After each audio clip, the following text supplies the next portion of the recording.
What I am tracking right now is a nor'easter that is behaving in a way that I have not seen very often, and the combination of characteristics that this storm is exhibiting has the potential to produce historic snowfall totals across portions of the northeast United States. This is not a typical coastal storm. This system is intensifying rapidly. It is showing signs that it could stall along the coast rather than quickly moving out to sea, and it is positioned in such a way that it is going to bring very heavy snow to a very wide area simultaneously. When you combine rapid intensification, a slow forward motion, and a broad precipitation shield, you get the kind of storm that produces snowfall totals that can reach 2 to 3 feet across a wide swath, and that is exactly what some of the model guidance is now showing.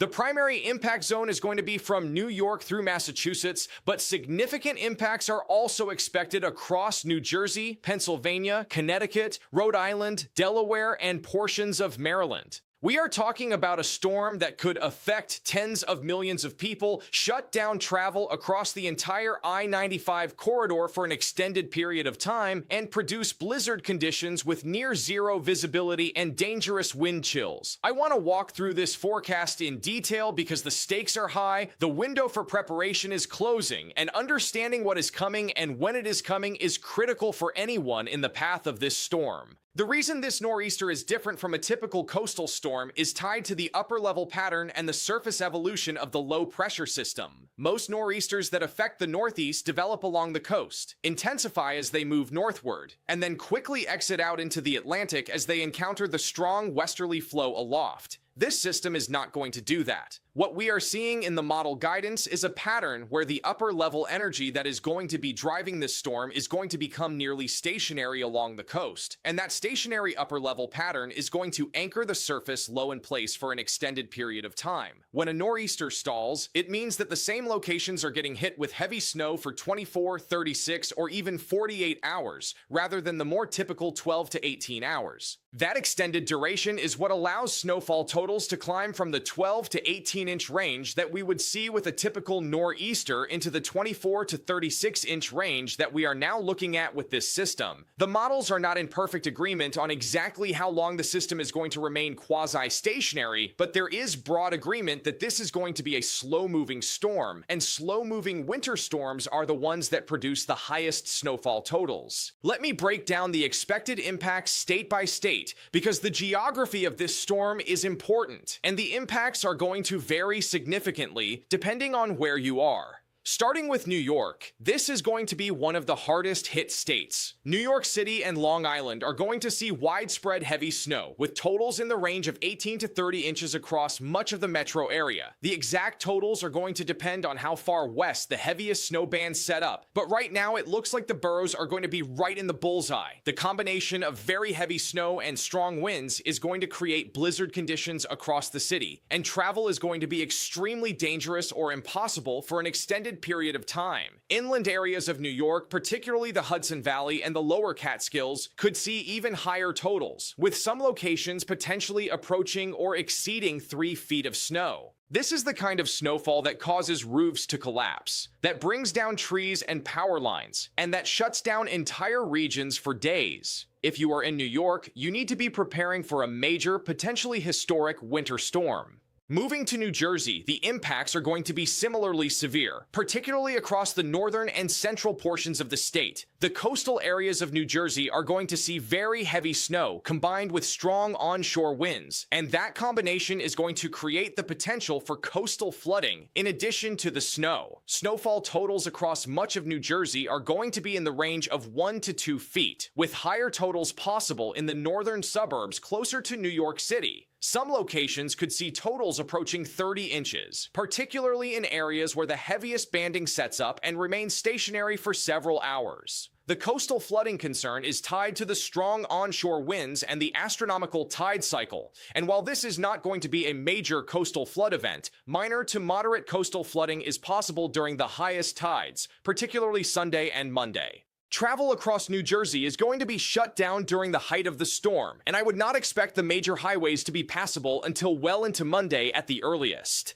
Pennsylvania is going to see significant impacts, particularly across the eastern and northeastern portions of the state. Philadelphia and the surrounding suburbs are on the western edge of the heaviest snow zone, and totals there are going to be highly dependent on exactly where the western edge of the precipitation shield sets up. Right now, I would expect Philadelphia to see somewhere in the range of 8 to 16 inches, with higher totals to the north and east and lower totals to the south and west. The Poconos region of northeastern Pennsylvania is going to be in the heart of the heavy snow zone, and that area could see totals approaching or exceeding 2 feet. The elevation in the Poconos is going to enhance snowfall totals, and the combination of heavy snow and wind is going to make travel in that region extremely hazardous. I-80 across northeastern Pennsylvania is going to be shut down during the storm, and it is going to take significant time to clear and reopen that corridor.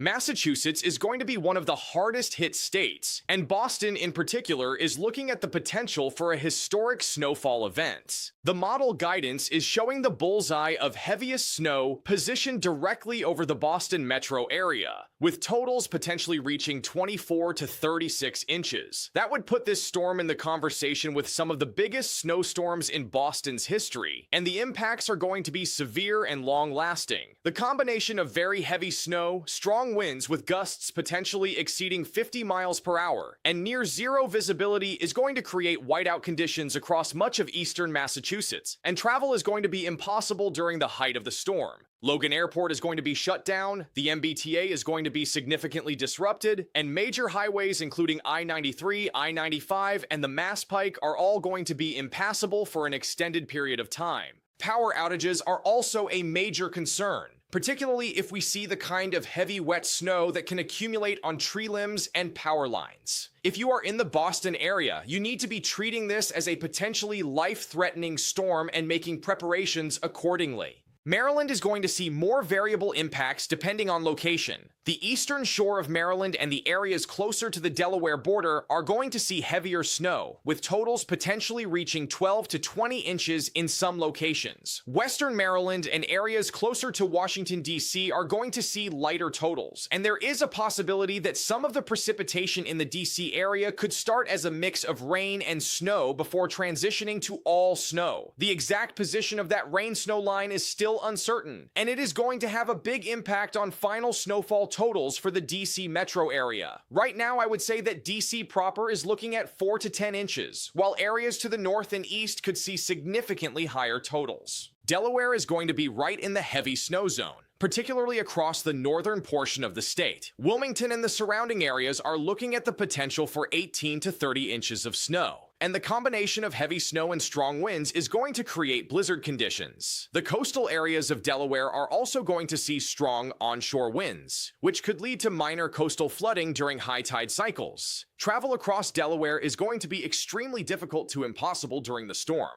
Connecticut and Rhode Island are both going to see significant impacts. Southern Connecticut, particularly areas along the I-95 corridor, is going to see very heavy snow with totals potentially reaching 20 to 30 inches. The inland areas of Connecticut could see slightly lower totals, but the entire state is going to be significantly impacted. Rhode Island is going to be in the heart of the heavy snow zone, with Providence and the surrounding areas looking at the potential for 24 to 36 inches of snow. The combination of heavy snow, strong winds, and the compact geography of Rhode Island is going to make this a particularly difficult storm for that state. The blizzard conditions that I keep referring to are defined by 3 criteria: sustained winds or frequent gusts of at least 35 miles per hour, considerable falling or blowing snow that reduces visibility to less than a quarter mile, and these conditions persisting for at least 3 hours. Based on the current model guidance, much of the impact zone from New York through Massachusetts is going to meet blizzard criteria for extended periods of time during the height of the storm. That means visibility is going to drop to near zero, it is going to be impossible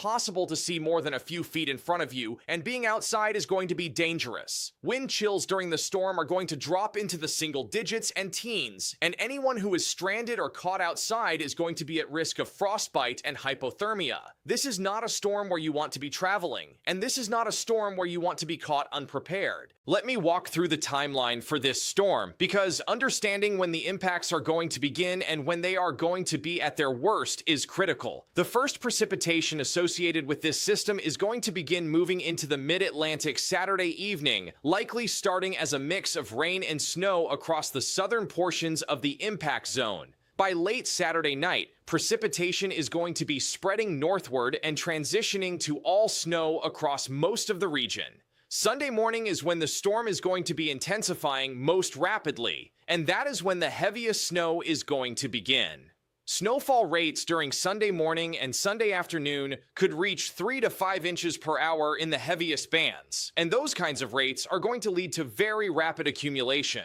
The roads are going to go from passable to impassable in a matter of hours, and once that happens, they are going to stay impassable until the storm ends and plows can get out. Sunday afternoon and Sunday evening are going to be the absolute peak of the storm across southern New England, with blizzard conditions widespread and visibility near zero. Sunday night into Monday, the heaviest snow is going to begin to shift slightly east, but snow is going to continue across much of the region through Monday morning before finally tapering off Monday afternoon. The entire event is going to span roughly 30 to 48 hours from first flakes to last flakes, with the longest duration snowfall across eastern Massachusetts and Rhode Island. What makes this storm unusual and particularly dangerous is the combination of very high snowfall rates, long duration, and strong winds all happening at the same time. We are not just talking about a lot of snow. We are talking about snow falling at rates that are going to make it impossible for plows to keep up, combined with winds that are going to create drifts that could be 4, 5, or even 6 feet high in some locations. The snow is going to be heavy and wet in some areas, which increases the load on structures and increases the risk of roof collapses and power outages. And the duration of the storm means that even areas with robust snow removal infrastructure are going to be overwhelmed. This is the kind of storm that requires preparation at the individual, community, and state level, and that preparation needs to be happening right now. If you are in the impact zone, here is what you need to be doing. Stock up on essential supplies now. Food, water, medications, batteries, flashlights, and anything else you would need to be self-sufficient for at least 3 to 5 days. Make sure you have a way to heat your home if the power goes out, and make sure you have adequate fuel for generators or alternative heating sources. Charge all of your devices and have backup power sources available. Clear your schedule for Sunday and Monday, because you are not going to be going anywhere.